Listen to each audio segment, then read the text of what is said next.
여러분, 유럽 전역을 깜짝 놀라게 한 일이 벌어졌습니다. 자정이 지난 네덜란드의 한 작은 마을. 한 여성이 화장실에서 의식을 잃고 쓰러져 있었습니다. 숨이 끊기기 직전 조용하던 집안에서 갑자기 문을 긁는 날카로운 소리와 거친 짖음이 울려 퍼졌고 이어지는 사이렌 소리. 이웃들 그리고 구조대원들 모두가 입을 모아 이건 기적이라며 대체 어떤 개가 이런 놀라운 판단력을 가질 수 있는지. 강아지의 놀라운 행동에 감탄을 금치 못했는데요. 이런 놀라운 기적의 중심에 있는 강아지는 다름 아닌 대한민국의 보물인 진돗개. 과연 그 밤 도대체 이 진돗개가 어떤 행동을 보여줬던 걸까요? 오늘 그 놀라운 이야기를 전해드립니다. 지금부터 기적의 순간을 함께 하시죠. 오늘의 사연 시작합니다. 그 전에 잠깐 1초 만에 누를 수 있는 좋아요 버튼을 꾹 눌러주시면 영상 제작에 아주 큰 힘이 됩니다. 안녕하세요. 저는 마를로 스테인 네덜란드 국립병원 신경외과 전문의입니다. 요즘 사람들은 저를 보면 차갑다고 합니다. 환자를 대할 때도 감정을 배제한 채 오직 효율과 정확성만을 추구한다고 하죠. 사실 맞는 말입니다. 제 감정을 표현하는 법을 잊은 지 오래니까요. 5년 전 한국으로 의학 컨퍼런스 출장을 갔을 때 모든 것이 바뀌었습니다. 제 약혼자 요한은 저와 함께였습니다. 그곳에서의 마지막 밤 우리는 서울의 한 거리를 걷고 있었죠. 갑자기 미친 듯이 달려오는 차가 있었습니다. 순식간에 요한은 저를 밀쳐냈고 제 대신 그 차에 치였습니다. 그리고 그대로 세상을 떠났죠. 그날 이후로 저는 한국이란 나라를 떠올리면 가슴이 조여옵니다. 이성적으로는 한 나라 전체를 미워할 이유가 없다는 걸 알지만 감정이란 게 그렇게 단순하지 않더군요. 한국 음식점을 지나칠 때면 발걸음을 재촉했고 한글로 된 간판을 보면 고개를 돌렸습니다. 심지어 환자 중에 한국인이 있으면 다른 의사에게 넘겼죠. 제 마음속에 자리 잡은 비합리적인 감정이었습니다. 병원에서는 더욱 냉철해졌습니다. 메스를 들면 손끝 하나 떨림 없이 수술을 집도했죠. 동료들은 제 집중력과 정확성에 감탄했지만 그건 단지 제 마음을 비워낸 대가였을 뿐입니다. 하루하루가 무미건조했습니다. 아침에 일어나 병원에 가고 수술을 하고 집에 돌아와 혼자 식사를 하고 잠들고. 이런 일상의 반복이었죠. 제 아파트는 암스테르담 교외의 조용한 동네에 있습니다. 병원에서 트램으로 30분 거리죠. 바쁜 일과 중에도 가끔 창밖을 바라보며 생각했습니다. 어디에도 마음을 두지 않는 삶이 더 안전하다고 말이죠. 요한이 떠난 후 그 어떤 감정도 위험한 것처럼 느껴졌습니다. 의사로서의 객관성이라는 가면 뒤에 숨어 살았던 겁니다. 동료들은 제게 새로운 인연을 만들라고 권했습니다. 심지어 병원 심리상담사는 반려동물이라도 키워보라고 제안했죠. 하지만 저는 거절했습니다. 누군가를 다시 잃는 고통은 감당할 수 없을 것 같았으니까요. 그래서 저는 매일 정확히 같은 시간에 일어나 같은 루틴으로 하루를 보내며 감정을 철저히 통제했습니다. 사람들은 이런 제 모습을 완벽하게 차가운 의사라고 불렀지만 사실 저는 그저 두려움에 사로잡혀 있었을 뿐입니다. 그렇게 단단하게 얼어붙은 제 삶은 어느 평범한 화요일 스마트폰 화면 속에서 웅크리고 있는 한 생명체를 만나기 전까지는 계속될 것이라 생각했습니다. 그때까지만 해도 말입니다. 그날 저녁 평소와 같이 소파에 앉아 의학 저널을 읽고 있었습니다. 뇌수술 관련 최신 연구 논문이었죠. 집중하고 있는데 갑자기 스마트폰에 알림이 울렸습니다. 동물보호단체 페이지를 몇 년 전에 좋아요를 눌러놓은 게 기억났습니다. 보통은 그냥 지나치지만 그날따라 왜인지 알림을 열어보게 되었습니다. 긴급 버려진 아시아 견종 임시 보호자 구합니다. 스크롤을 내리자 한 마리의 개가 보였습니다. 아이보리색 털에 날카로운 귀 꼬리는 곱게 말려 있었죠. 그런데 그 눈빛이 너무나 슬펐습니다. 두려움과 혼란 그리고 깊은 상처가 느껴졌습니다. 제 가슴이 묘하게 쿵 내려앉았습니다. 개는 차가운 길바닥에 웅크리고 있었습니다. 설명문을 읽어보니 진돗개라는 한국 견종이었고 외모만 보고 입양했던 사람이 예상보다 까다롭다며 버렸다고 했습니다. 그 순간 머릿속에서 한 장면이 떠올랐습니다. 요한과 함께 한국에서의 마지막 밤 어느 작은 술집에서 우연히 들었던 민요가 귓가에 울려 퍼졌습니다. 아리랑이라는 노래였죠. 이 노래 슬픈데 묘하게 마음이 편해. 요한이 그렇게 말했던 기억이 생생했습니다. 그날 밤 우리는 손을 꼭 잡고 그 노래를 들었습니다. 그리고 몇 시간 후 요한은 영원히 제 곁을 떠났죠. 스마트폰 화면을 바라보며 저도 모르게 중얼거렸습니다. 아리. 차별 그 단어가 머릿속에 맴돌았습니다. 단지 외모와 출신지 때문에 버려진 생명체. 저는 의사로서 생명에 대한 존중을 최우선으로 여깁니다. 그런데 이런 차별적 행동에 갑자기 분노가 치밀어 올랐습니다. 그것은 제가 오랫동안 느끼지 않았던 감정이었습니다. 손가락이 저절로 움직였고 댓글을 달았습니다. 임시 보호 가능합니다. 연락주세요. 메시지를 보내고 난 후에야 제가 무슨 짓을 한 건지 실감이 났습니다. 생전 처음으로 한국의 개를 집으로 들이겠다고 자원한 것입니다. 요한이 떠난 이후 철저히 피해왔던 그 나라의 존재를. 그것도 제 집으로 제 일상으로 들이겠다고 한 것입니다. 하지만 이상하게도 후회는 들지 않았습니다. 그 슬픈 눈동자가 자꾸만 제 머릿속에 떠올랐거든요. 다음날 아침 연락이 왔고 주말에 개를 데려오기로 했습니다. 이렇게 저는 임시보호를 자처했지만 속으로는 최대한 빨리 좋은 가정을 찾아주고 제 생활로 돌아가야겠다고 다짐했습니다. 금요일 저녁 초인종이 울렸습니다. 문을 열자 한 여성 활동가가 리드줄을 잡고 있었고 그 옆에는 사진에서 봤던 그 개가 서 있었습니다. 실제로 보니 더 작고 여려 보였습니다. 움츠린 모습이 마치 세상에 대한 두려움을 온몸으로 표현하는 것 같았습니다. 이 아이는 진돗개 믹스견입니다. 조금 경계심이 많지만 잘 보살펴 주시면 금방 적응할 거예요. 활동가는 사료와 간식 몇 가지 장난감을 건네주고 떠났습니다. 이제 제 집에는 제가 지난 5년간 피해왔던 한국이라는 나라의 상징 같은 존재가 함께하게 된 것입니다. 아직 이름도 없는 이 개는 조용히 구석에 웅크리고 저를 경계하는 눈빛으로 쳐다보았습니다. 저는 그 슬픈 눈동자를 바라보며 문득 요한과 함께 들었던 그 노래가 떠올랐습니다. 아리랑. 그래, 이제부터 너의 이름은 아리야. 처음으로 그 이름을 불러보니 묘하게 가슴이 따뜻해졌습니다. 아리도 마치 자신의 이름을 인정하는 듯 살짝 고개를 들었습니다. 저도 그런 아리를 바라보며 생각했습니다. 우리 둘 다 상처 입은 영혼들이구나. 아리가 온 첫날 밤 저는 침대에 누웠지만 잠을 이룰 수 없었습니다. 거실에 만들어둔 강아지 침대에 아리는 웅크린 채로 움직이지 않았죠. 화장실에 가기 위해 일어났을 때 아리의 눈이 어둠 속에서 저를 지켜보고 있는 것을 느꼈습니다. 마치 언제 자신에게 위험이 닥칠지 모른다는 듯이 말입니다. 난 널 해치지 않아 걱정 마. 이렇게 말했지만 아리는 여전히 경계를 풀지 않았습니다. 사실 저 또한 마음속으로 거리를 두고 있었습니다. 아침에 일어나 아리에게 사료를 주며 분명히 말했죠. 나는 널 구한 게 아니야. 그저 잠깐 도와주는 거야. 곧 내게 맞는 가정을 찾아줄 테니까. 하지만 첫날부터 아리는 저를 놀라게 했습니다. 배변 실수가 전혀 없었던 것입니다. 화장실에 가고 싶을 때면 현관문 쪽으로 가서 조용히 서 있었죠. 그리고 산책 중에도 리드줄을 당기지 않고 제 옆에서 차분히 걸었습니다. 이런 모습은 확실히 길들여진 강아지의 모습이었습니다. 앉아 기다려 같은 간단한 명령어를 말해보니 단 하루 만에 모두 이해하더군요. 아리는 분명 누군가에게 잘 훈련받은 개였습니다. 그런데도 눈빛은 늘 슬프고 누군가를 완전히 신뢰하지 못하는 것처럼 보였습니다. 마치 과거의 기억을 일부러 끊어내려는 듯한 태도였죠. 사흘째 되는 날 옆집에 사는 미레우 부인이 저희 집을 방문했습니다. 그녀는 중년의 따뜻한 여성으로 평소에도 저에게 자주 수제 쿠키를 만들어주시곤 했습니다. 마를로 새 친구를 맞이했다고 들었어요. 한번 보여주시겠어요? 아리는 미레우 부인을 보자 조용히 다가와 냄새를 맡았습니다. 그리고는 다시 제 발치로 돌아왔죠. 미레우 부인은 빙그레 웃으며 말했습니다.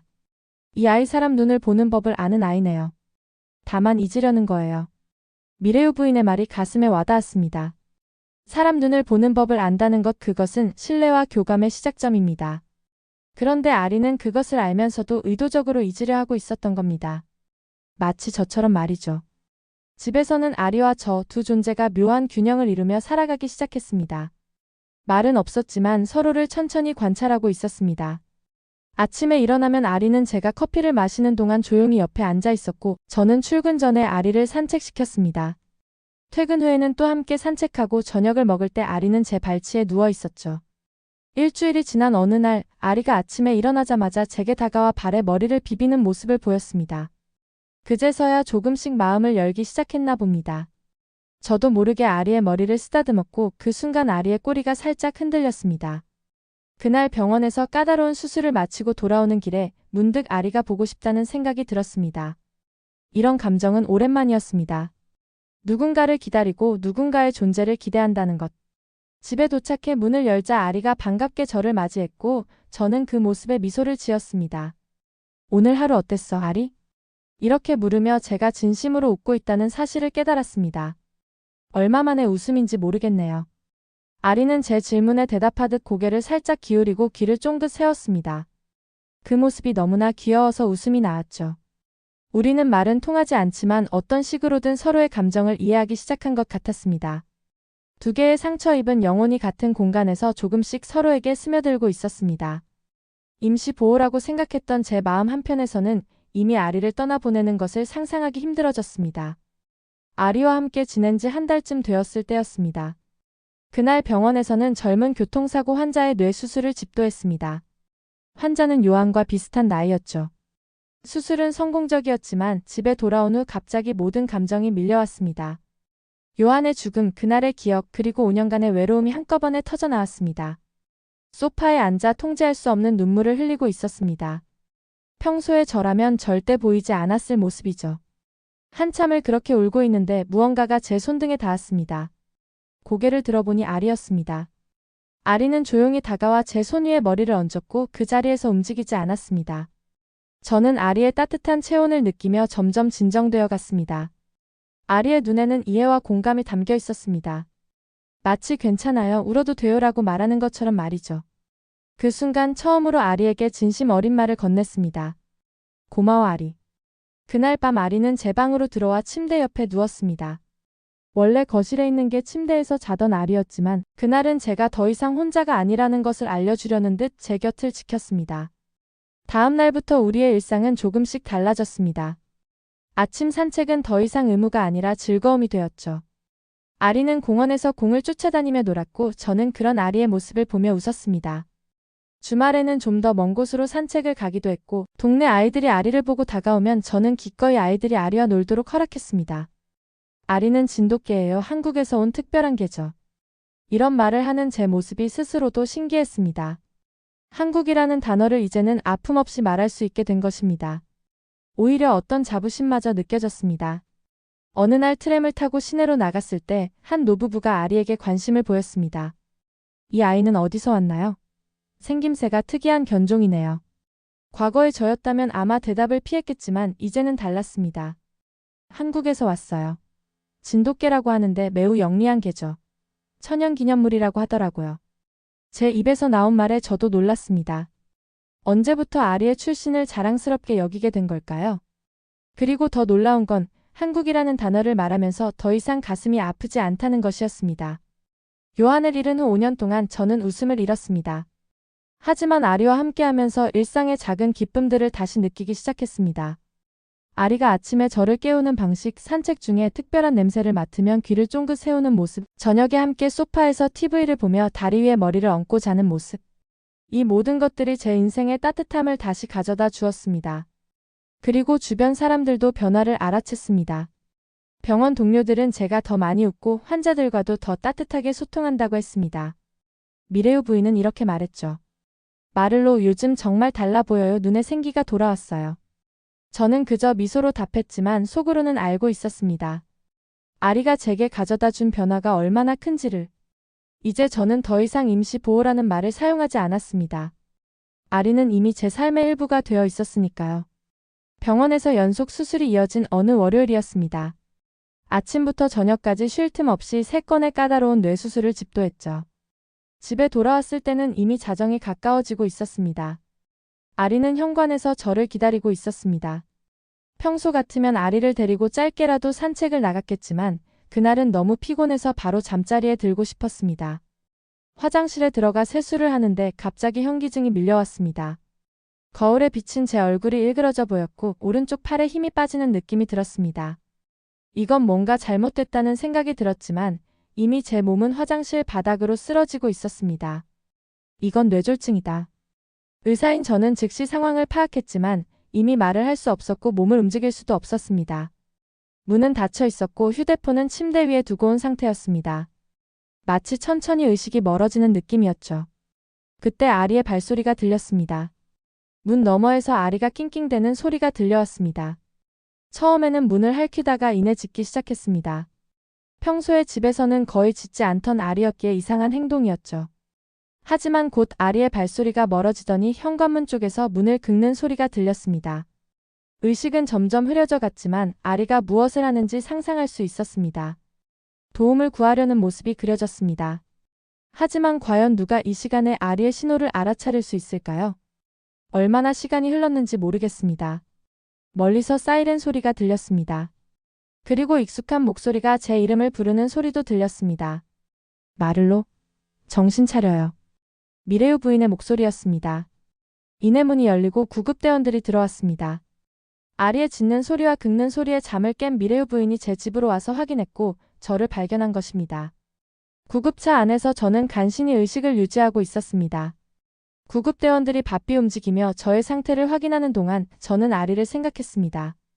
아리가 그렇게 행동하지 않았다면 저는 아마 다음날 아침까지 화장실에 누워 있었을 겁니다.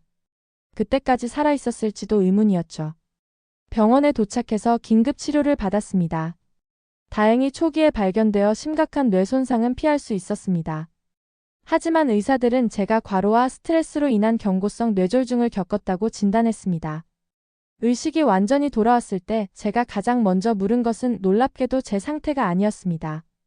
아리는요? 괜찮은가요? 간호사는 미소를 지으며 대답했습니다. 그 강아지 말씀하시는 거죠?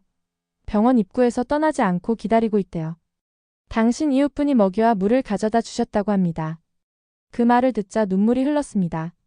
그동안 임시보호라고 생각했던 존재가 제 목숨을 구한 것입니다. 아리가 없었다면 저는 지금 이 세상에 없었을지도 모릅니다. 한국에서 온 그 개가 제가 처음에는 거리를 두려했던 그 존재가 말이죠. 며칠 후 퇴원이 결정되었습니다. 아직 완전히 회복된 것은 아니었지만 집에서 요양하면서 정기적으로 병원을 방문하기로 했습니다. 병원 입구에 도착했을 때 저는 아리를 즉시 알아볼 수 있었습니다. 미레우 부인이 리드줄을 잡고 있었고 아리는 제가 나타나자마자 꼬리를 흔들며 기뻐했습니다. 아리야. 저는 무릎을 꿇고 아리를 꼭 껴안았습니다. 아리의 따뜻한 체온이 느껴졌고 그 순간 제 마음은 완전히 무너졌습니다. 감정의 둑이 무너지듯 눈물이 쏟아졌죠. 아리, 내가 나를 살렸어. 나 혼자 살았던 게 아니었구나. 미레우 부인은 조용히 리드줄을 제게 건네주며 말했습니다. 마를로, 이 아이는 정말 특별해요. 지역 신문에서 이 이야기를 다루고 싶어 한대요. 영웅견 아리로요. 사실 저는 처음에 거절하려 했습니다. 언론의 관심이 부담스러웠거든요. 하지만 이 이야기가 다른 사람들에게 희망을 줄 수 있다는 생각이 들었습니다. 특히 버려진 동물들에 대한 인식을 바꿀 수 있을 것 같았죠. 그래서 인터뷰에 응했고 이야기는 생각보다 훨씬 큰 반향을 일으켰습니다. 한국 진돗개가 의사의 생명을 구하다라는 제목으로 지역 신문에 실린 기사는 곧 네덜란드 전국 뉴스로 퍼졌고 심지어 유럽 몇몇 국가의 언론에서도 다뤄졌습니다. 아리는 순식간에 유명견이 되었죠. 산책을 나가면 사람들이 알아보고 사진을 찍자고 했습니다. 하지만 그보다 중요한 것은 제 마음의 변화였습니다. 더 이상 임시 보호자가 아닌 진정한 가족으로 아리를 받아들이기로 결심했습니다. 입양 서류를 정식으로 작성하던 날 저는 아리에게 진심으로 약속했습니다. 이제 우리는 평생 함께야. 넌 더 이상 버려지지 않을 거야. 아리는 마치 제 말을 이해한 듯 꼬리를 흔들며 제 손을 핥았습니다. 그 순간 저는 온전한 행복을 느꼈습니다. 요한을 잃은 후 처음으로 느끼는 충만한 기쁨이었죠. 퇴원 후 한 달간의 병가를 얻었습니다.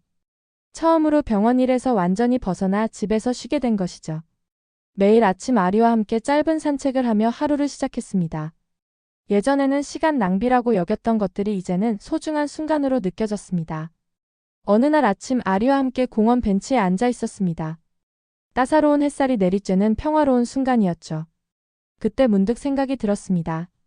내가 왜 그토록 한국을 미워했을까? 요한의 죽음은 한국이라는 나라의 잘못이 아니었는데 저는 무의식적으로 그 나라 전체에 분노를 품고 있었던 것입니다.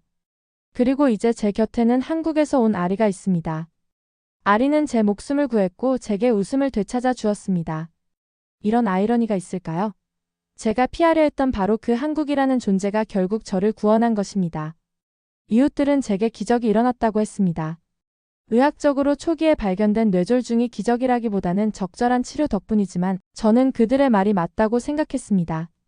아리를 만난 것 그리고 아리가 저를 구한 것은 분명 기적이었으니까요. 병가 기간 동안 저는 마당에 앉아 책을 읽거나 요리를 하거나 때로는 그냥 하늘을 바라보기도 했습니다. 아리는 항상 제 곁에 있었습니다. 마치 제가 언제 또 쓰러질지 모른다는 듯이 한시도 저를 떠나지 않았죠. 밤에는 제 침대 옆에서 잠을 잤고 제가 움직일 때마다 귀를 쫑긋 세우고 확인했습니다. 병원으로 복귀하기 전날 밤 저는 아리에게 이렇게 말했습니다. 아리야, 내가 살아있는 이유는 너 때문이야. 이제는 정말로 알겠어. 내가 혼자가 아니었다는 걸. 그날 밤 저는 5년 만에 처음으로 요한의 사진을 다시 꺼내보았습니다. 요한은 환하게 웃고 있었습니다. 그 사진을 보면서도 더 이상 가슴이 찢어지는 아픔은 없었습니다. 대신 따뜻한 그리움과 감사함이 느껴졌죠. 요한은 제 목숨을 구했고 이제 아리가 또 한 번 저를 구했습니다. 병원으로 복귀한 첫날 동료들은 제가 달라진 모습에 놀랐습니다. 여전히 전문적이고 꼼꼼했지만 환자들에게 더 따뜻하게 다가가는 모습을 보였거든요. 특히 한국인 환자가 오면 더 이상 다른 의사에게 넘기지 않고 직접 진료했습니다. 오히려 간단한 한국어 인사를 배워 건네기까지 했죠. 안녕하세요. 저는 닥터 스테인입니다. 서툴지만 그 말 한마디에 환자들은 편안해했습니다. 제 진료실에는 아리의 사진이 놓여 있었고 종종 그 사진을 보여주며 자랑스럽게 이야기했습니다. 이 아이는 진돗개라는 한국 개인데 제 목숨을 구했어요. 사람들은 놀라워했고 저는 그 이야기를 할 때마다 가슴이 뿌듯했습니다. 이제 한국이라는 단어는 제게 더 이상 아픔이 아니었습니다. 오히려 감사함과 새로운 시작을 의미하게 되었죠. 뉴스에 나온 이후 동물보호소에서는 버려진 개들의 입양률이 올라갔다고 합니다. 특히 순종이 아닌 혼혈견들에 대한 관심이 높아졌죠. 아리의 이야기가 많은 이들에게 영감을 주었다는 사실에 제 마음은 더욱 따뜻해졌습니다. 이제 저는 일과 삶의 균형을 찾았습니다. 더 이상 밤늦게까지 병원에 남아있지 않았고 주말에는 아리와 함께 근교로 드라이브를 가기도 했습니다. 때로는 미래의 부인과 함께 저녁 식사를 하며 이웃들과의 교류도 넓혀갔죠. 제 삶은 완전히 달라졌습니다. 더 풍요롭고 더 의미 있고 더 행복해졌습니다. 그리고 이 모든 변화의 중심에는 아리가 있었습니다. 한국에서 온 진돗개, 제 인생의 새로운 나침반이 된 존재였습니다. 아리가 제 삶에 들어온 지 6개월이 지났습니다. 이제 저는 진돗개에 대해 깊이 알아보기 시작했습니다. 인터넷 검색으로 시작해서 마침내 한국인이 운영하는 서점에서 진돗개에 관한 책을 구매했습니다. 책을 통해 알게 된 사실들은 저를 감동시켰습니다. 진돗개는 한국의 천연기념물이라는 것, 귀소 본능이 뛰어나 주인의 집을 꼭 찾아온다는 것, 충성심이 매우 강해 한 가족에게만 마음을 연다는 것. 이런 특성들이 아리의 모습과 완벽히 일치했습니다. 특히 위기 상황에서 사람을 구하려는 본능이 있다는 내용을 읽었을 때는 가슴이 벅차올랐습니다. 그래서 너는 나를 구했구나. 아리는 그저 제 발치에 누워 저를 바라보았습니다. 그 눈빛 속에는 무한한 신뢰와 사랑이 담겨 있었습니다. 더 이상 경계심 많고 두려움에 떨던 개가 아니었죠. 이제 아리는 자신감 넘치고 행복한 개가 되었습니다. 진돗개에 대해 알아가면서 자연스럽게 한국 문화에도 관심이 생겼습니다. 유튜브에서 한국 관련 영상을 보기 시작했고 한국 음식점에 가보기도 했습니다. 처음으로 먹어본 불고기의 맛은 정말 놀라웠습니다. 아리가 제 곁에 없었다면 이런 경험은 평생 하지 못했을 겁니다. 그리고 무엇보다 저는 아리랑을 다시 듣기 시작했습니다. 처음에는 떨리는 마음으로 재생 버튼을 눌렀습니다. 요한과의 마지막 밤에 들었던 그 노래를 다시 듣는 것은 쉽지 않았으니까요. 하지만 놀랍게도 이번에는 눈물이 아닌 미소가 지어졌습니다. 아리랑 아리랑 아라리요. 아리는 노래가 흘러나오자 귀를 쫑긋 세웠습니다. 마치 자신의 이름을 부르는 것처럼 반응했죠. 한국 민요의 첫 소절 요한과 함께 들었던 그 노래의 시작점이었죠. 어느 날 진료를 마치고 나오는데 접수대에서 일하는 린다가 저를 불렀습니다. 마를로 오늘 한국에서 온 관광객 환자가 당신과 아리 이야기를 듣고 이것을 남겼어요. 그것은 작은 인형이었습니다. 한복을 입은 귀여운 인형과 함께 쪽지가 있었습니다. 진돗개 아리와 닥터 스테인의 이야기가 한국에서도 알려졌습니다. 덕분에 많은 사람들이 진돗개의 가치를 재발견했습니다. 감사합니다.